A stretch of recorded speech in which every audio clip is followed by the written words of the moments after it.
What's up? What's up? What's up, everybody?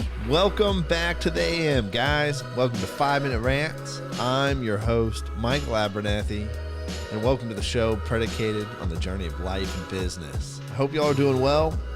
Hope everything's going well for y'all. I want to talk about today how marketing and sales is the life force of a company. I'm really going to harp on this a lot because this was one of the early mistakes that Andrew and I made in business.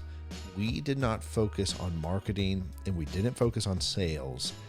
And it actually cost us a lot more in the long run because we were focusing on being better or making sure that we had a great product to offer and all these things. And that is important. It is important to make sure you get your offerings correct. It is important to make sure you build your offerings. And it is important to make sure that you're actually giving the value you promise and the outcomes you promise to your customers and clients. The problem is some of us, though, get stuck, like I did, in this cycle of I need to perfect this. I need to be better than this. I need to prove my value for this. And as a result, we never actually begin the stage and the journey of sales and marketing.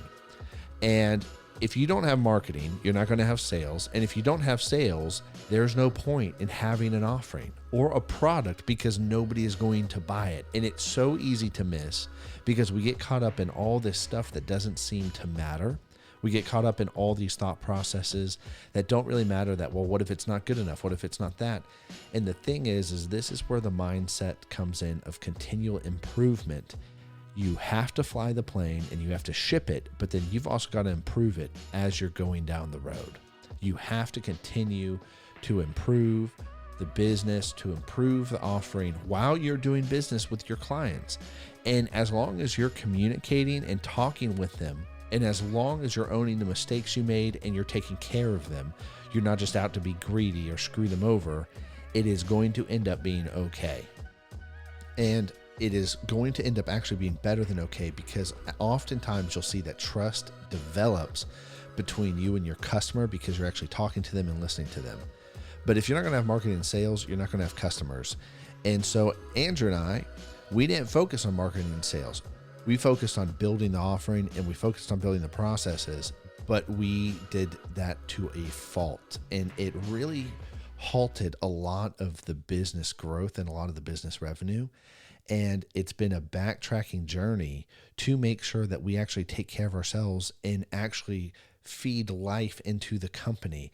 You can think of marketing like the nutrients that a tree needs to gather from all the soil to bring life into the tree for it to grow, for it to produce, and for it to continue to live. And that's the same thing. Here's another mistake because we've done a lot of marketing for companies. A lot of small businesses and a lot of medium-sized businesses, when things get tight, the first thing they do is cut marketing spend. And that is one of the number one things not to do. It really is. It's one of the number one things not to do because no marketing means no leads. No leads means no sales. No sales means no growth or it means negative growth because now you're shrinking because your revenue is increasing. And there's a difference if you are at full bench utilization and you have no more room to grow until you expand internally. I'm not talking about that. I'm talking about when money gets tight, when things get tight, one of the first things to go is, well, let me cut the marketing spend or let me cut this or cut that. And I know that not everybody's budget, especially when you're smaller, is enormous, but you should be spending a good chunk of change into your marketing and to get quality marketing, not just let me just do some reviews and these sort of things, because the marketing will leverage your time. You'll find that as a small business owner, you don't have to network as much. I'm not saying you shouldn't, but if you have good marketing, the marketing will help drive a network to you. And I think it's so important to see that, to see marketing in that light, that it is an extension and it is a lot more powerful to drive your network to you. And so if you're a small business and things get tight, one of the first things you don't need to do is to cut the marketing budget. You need to find other expenses to cut because marketing is your lifeblood.